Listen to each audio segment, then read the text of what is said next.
menjelaskan kita mengasihi Tuhan, Yesus, karena Dia terlebih dahulu. Ya, ada. Ya, jadi kita baru mulai di kitab Galatia ini, mulai kemarin. Nah, Galatia ini salah satu surat dari Rasul Paulus.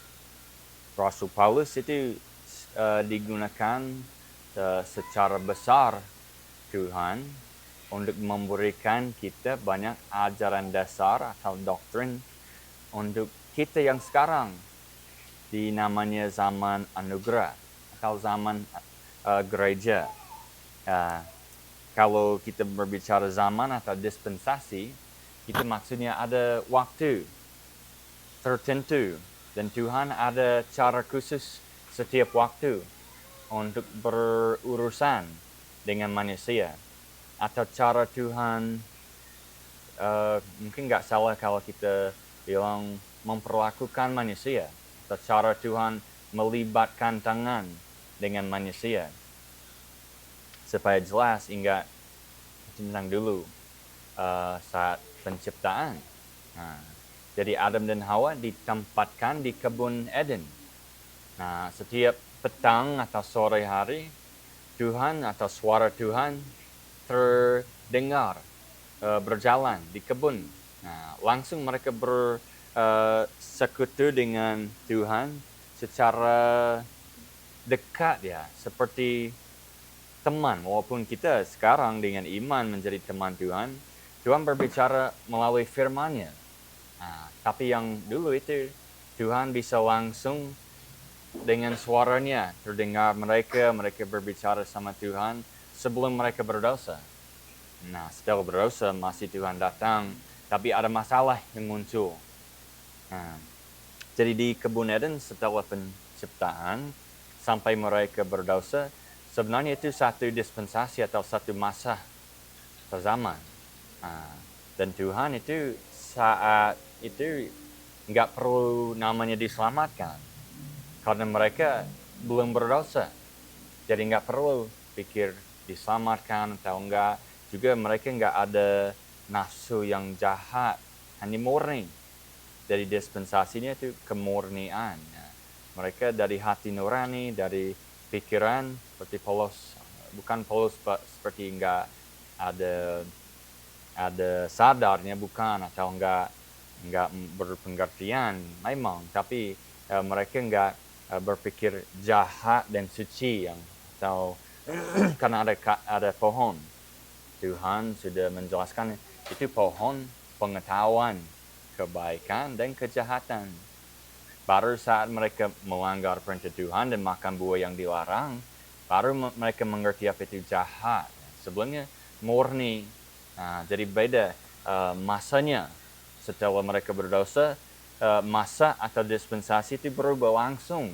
Tuhan datang, tapi ada masalah yang memisahkan mereka dari Tuhan. Ada awan yang muncul, namanya dosa. Memisahkan mereka dari Tuhan. Ada kematian juga yang muncul menimpa keturunan berikutnya juga ya, sampai kita sekarang. Nah, tapi itu hanya menjelaskan ada masa, ada waktunya di mana Tuhan berurusan dengan manusia dengan cara tertentu. Setelah itu beberapa dispensasi, satu yang kita sering pikirkan itu dengan Musa diberikan 10 perintah yang lain atau commandment Tuhan diberikan. Nah, itu mereka berkorban.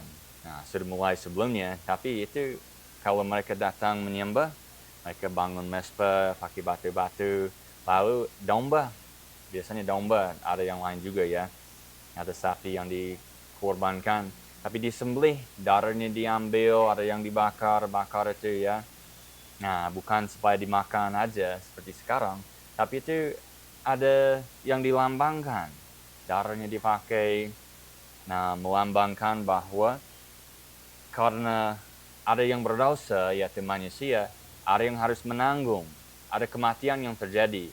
Saat itu yang dilambangkan kematian manusia dengan kematian hewan. Disembelih, darahnya diambil. Nah, itu ada masa, ada dispensasinya. Nah, kemudian Yesus dispensasi bukan pengecualian tapi masa ya. Nah, kemudian Yesus datang. Sudah dijanji Tuhan sejak Adam dan Hawa. Di Kejadian pasal 3 sudah dijanjikan Sang Mesias, penebus yang akan datang lewat benih atau keturunan dari seorang perawan, seorang perempuan. Nah, Yesus jadi dia lahir dan hidup, dia masih di masa hukum dengan hukum Musa, hukum Taurat ya. Nah, Yesus hidup kata firman Tuhan di bawah hukum, masa hukum, dispensasi hukum dari Musa ya, sampai kebangkitan Yesus. Nah, jadi saat Yesus sudah berumur 12 tahun, dia dibawa ke bait ya, dan ada atas sinagoga. Nah, bait. Nah, jadi setelah Yesus bangkit, ada yang sudah diselesaikan. Nah, karena Alkitab kita ada sebenarnya dua wasiat ya. Sering dikatakan perjanjian, tapi perjanjian wasiat sedikit berbeda, yaitu perjanjian itu seperti ada mau sewa tanah, bisa buat perjanjian. Tapi kalau wasiat itu mirip perjanjian juga, tapi terkait kematian. Nah, kita menjelaskan keduanya ya, ada perjanjian, Tuhan membuat janji dengan manusia. Nah, terus Tuhan membuat wasiat. Nah, jadi wasiat itu baru berlaku dengan kematian yang memberikan orang yang memberikan janji atau wasiat tersebut. Jadi dengan darah Yesus, waktu Yesus disalib, baru wasiat yang baru yang berlaku ya. Yang kedua, karena yang lama sudah berlalu, Yesus membuat yang baru, dijelaskan beberapa ayat di firman Tuhan. Nah, jadi masuk ke dispensasi yang berbeda. Jadi tentu satu Alkitab, tapi ada kalau kita kenal masa-masanya, kita akan lebih mengerti apa yang kita baca ya. Seperti kita nggak jadi bingung kenapa nggak bawa domba hari ini, disembelih, darahnya dibakar ya. Kita nggak harus bingung dengan hal tersebut. Kita bernyanyi ya tentang Yesus, dia sebagai korban yang sempurna yang disalib. Nah, juga Yesus sebagai juru selamat, anak domba, itu sudah kita mengerti yang dilambangkan, sudah digenapi. Lalu Tuhan memberikan dispensasi atau masa zaman yang baru, yang sekarang ini namanya anugerah. Nah, karena dengan sederhana beriman pada Tuhan, karena anugerah Yesus dikorbankan, atau Yesus menjadi korban di kayu salib, karena dia sendiri yang rela memberikan itu sebagai hadiah. Bukan karena manusia bisa memohon kepadanya supaya datang, juga terus bukan karena manusia bisa memaksa Tuhan menyelamatkan kita, enggak bisa. Tuhan sendiri yang merencanakan semuanya, lalu dia sendiri yang melaksanakannya. Dia yang lahir sebagai orang miskin, anak kecil tanpa kuasa, harus awalnya ya harus dibesarkan sama ibunya, bapaknya, sebenarnya bukan bapak jasmani ya, kita mengerti hal tersebut ya. Nah, jadi dia datang seperti itu dengan sengaja, itu namanya anugerah. Tuhan yang gak kekurangan di surga, dipuji malaikat terus-terusan. Nah, tapi sengaja dia rela datang ke bumi, hidup dengan menderita. Juga di Alkitab dijelaskan dia sering sedih. Bukan sedih seperti kadang kita sedih karena kecewa atau kurang mengerti atau sakit. Yesus sedih karena manusia ya. Seperti tadi di Yohanes pasal 1 datang kepada miliknya sendiri. Yohanes pasal 1 ya. Tapi miliknya sendiri tidak menerimanya. Nah, itu membuat Yesus sedih. Juga dia banyak kerja, banyak tugas Yesus berkeliling, berkhotbah, mengajar, menyembuhkan yang sakit, membangkitkan yang mati. Berapa yang dia sembuhkan, kita nggak tahu jumlahnya, tapi memang banyak.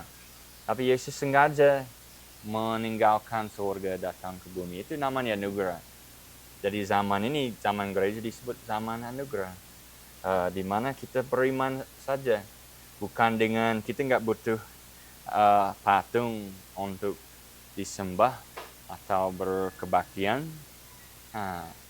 Yesus sendiri yang kita sembahkan. Tidak boleh pakai patung sebenarnya, ya kan? Jadi itu Yesus dengan anugerah menyiapkan semuanya. Zaman anugerah atau zaman iman yang sekarang ini pasti ada perubahan. Itu maksud saya dengan semua ini. Kenapa belajar dari kitab Galatia ditulis oleh Rasul Paulus? Ya, siapa Rasul Paulus itu ya? Nah, jadi untuk dispensasi yang sekarang ini, yang namanya gereja, anugerah, iman, pasti ada ajaran dasar yang terkait zaman atau dispensasi yang ini. Itu ya akan kita belajar dari kitab Galatia. Karena masalah yang muncul di saat ini yang Rasul Paulus akan membenarkan. Karena Rasul Paulus keliling sebagai penginjil. Sudah membuka beberapa gereja, bukan hanya satu, di Galatia. Karena di ayat 2, kepada gereja-gereja di Galatia. Beberapa gereja di Galatia sudah dibuka, dia mengajar. Beberapa orang diselamatkan, membentukkan gereja, ada gembala jemaat. Rasul Paulus pergi ke tempat lain, tapi lalu ada pengajar lain datang, dan yang terjadi masalah ini. Ayat yang ke-7, yang bukan lainnya. Jadi ada yang lain datang, ada ajaran. Tapi ada beberapa orang yang mengganggu kalian. Ada pengajar lain datang, Rasul Paulus dia langsung menyebutkan masalah mengganggu. Ya.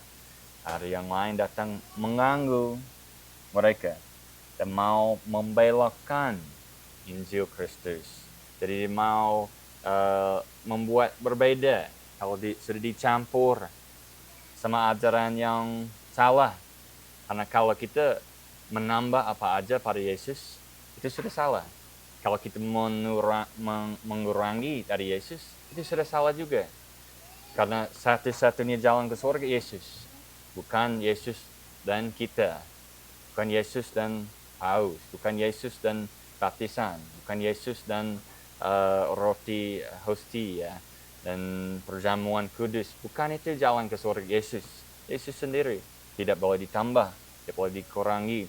Nah, yang terjadi di sini, karena ini langsung setelah wasiat atau perjanjian lama, banyak pengajar Yahudi atau terkait agama Yahudi.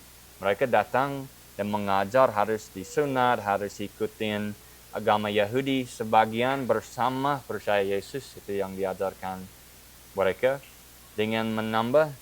There's a mosquito right there. Mereka, kata Rasul Paulus, mengganggu gereja-gereja di Galatia. Karena ada yang merepotkan mereka dengan ajaran yang berbeda. Sudah agak bingung, sudah banyak syarat-syarat yang tidak sesuai dengan firman Tuhan dan dengan ajaran yang sudah mereka terima. Dan Rasul Paulus bilang membelokkan Injil Kristus. Coba simak ini yang ke-8, ayat 8. Tetapi sekalipun kami atau malaikat dari surga, jadi dia bilang kalau dia pun datang mengajar yang lain dari yang sudah diajarkan, jangan diterima. Dia lebih daripada jangan diterima aja, ya. Mengkhotbahkan kepada kalian suatu Injil yang lainnya dari yang telah kami khotbahkan kepada kalian, biarlah dia terkutuk. Lebih buruk dari dia bilang jangan diterima aja, tapi dia bilang biarlah orang yang mengajar ajaran yang salah itu, yang palsu, ya, terkutuk. Karena itu seperti penyesat, ya, penyesat atau pengajar palsu.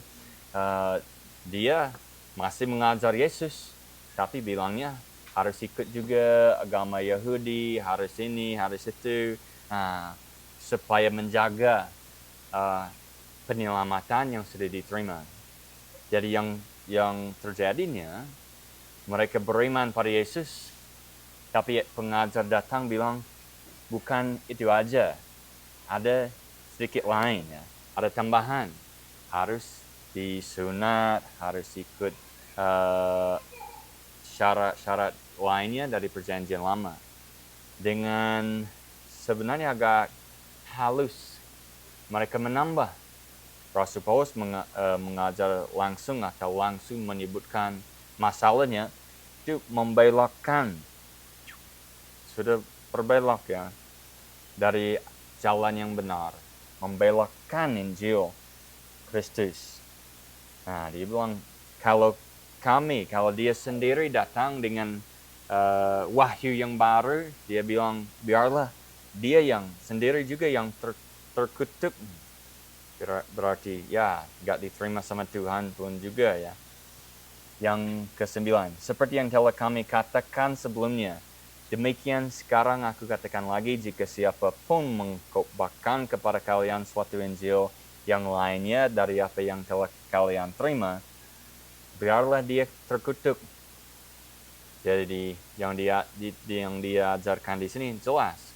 Kalau dia datang, kalau orang lain datang, kalau malaikat pun datang, nah sebagai malaikat terang atau cahaya, jangan diterima. Itu sudah jelas ya, karena setelah ini banyak yang sudah katanya terima wahyu dari Tuhan. Kalau nggak sama dengan ajaran yang kita temukan dalam firman Tuhan, itu nggak boleh diterima dari katanya ya, karena di kekristenan memang beberapa ya kelompok yang ikuti ajaran yang katanya diterima dari malaikat. Nah, beberapa yang seperti itu. Tapi dengan itu mereka sudah menambah lagi pada firman Tuhan yang sudah lengkap, tidak boleh ditambah lagi. Jadi kita periksa ajaran dari seseorang atau gereja, atau misalnya yang bilang wahyu dari malaikat atau lainnya, harus diperiksa, dicek apa sesuai dengan firman Tuhan atau enggak. Karena Rasul Paulus bilang kemungkinan bukan seperti dia pikir mungkin terjadi, tapi kalau dia datang lagi dengan ajaran yang berbeda, jangan diterima. Nah, berarti harus yang sesuai dengan firman Tuhan. Nah, ini yang ke-10. Jadi, apakah aku sekarang meyakinkan orang atau Tuhan? Ataukah aku mencari untuk menyenangkan orang? Sebab jika aku masih menyenangkan orang, aku akan menjadi bukanlah pelayan Kristus. Ayat yang ke-11, tapi aku menentukan kalian saudara-saudara bahwa Injil yang kukhotbahkan itu tidaklah menurut manusia. Nah, jadi bukan dia terima ini dari manusia, tapi langsung dari Tuhan. Nah, seperti tadi saya menjelaskan, waktu Tuhan memberikan firman-Nya, dia juga menjamin bahwa rasul atau nabi tersebut itu dari Tuhan. Dengan mukjizat, Rasul Paulus juga dia bisa bermukjizat dengan kuasa Tuhan sesuai dengan Markus pasal 16. Markus 16 menjelaskan bahwa para rasul ya, supaya membuktikan itu Tuhan yang bekerja bersama mereka, mereka bisa menyembuhkan yang sakit, membangkitkan yang mati, kalau minum sesuatu yang mematikan tidak dibahayakan. Nah, itu bukti bahwa mereka itu dari Tuhan ya. Nah, jadi jelas bahwa Tuhan memberikan firman-Nya. Nah, kalau sudah lengkap firman Tuhan, tidak ditambah lagi. Nah, jadi di sini dia bilang bukanlah dari orang. Nah, sedikit tentang Rasul Paulus, enggak yang kemarin, bahwa di firman Tuhan kalau kata rasul itu seperti bahasa Indonesia juga ya, wakil atau yang diberikan pelayan khusus ya. Misalnya kata wakil, rasul atau duta, ada tugas khusus ya, seperti yang diutus. Nah, juga di firman Tuhan dua macam. ada rasul seperti Barnabas yang hanya sebagai penginjil, tapi lalu ada yang dipilih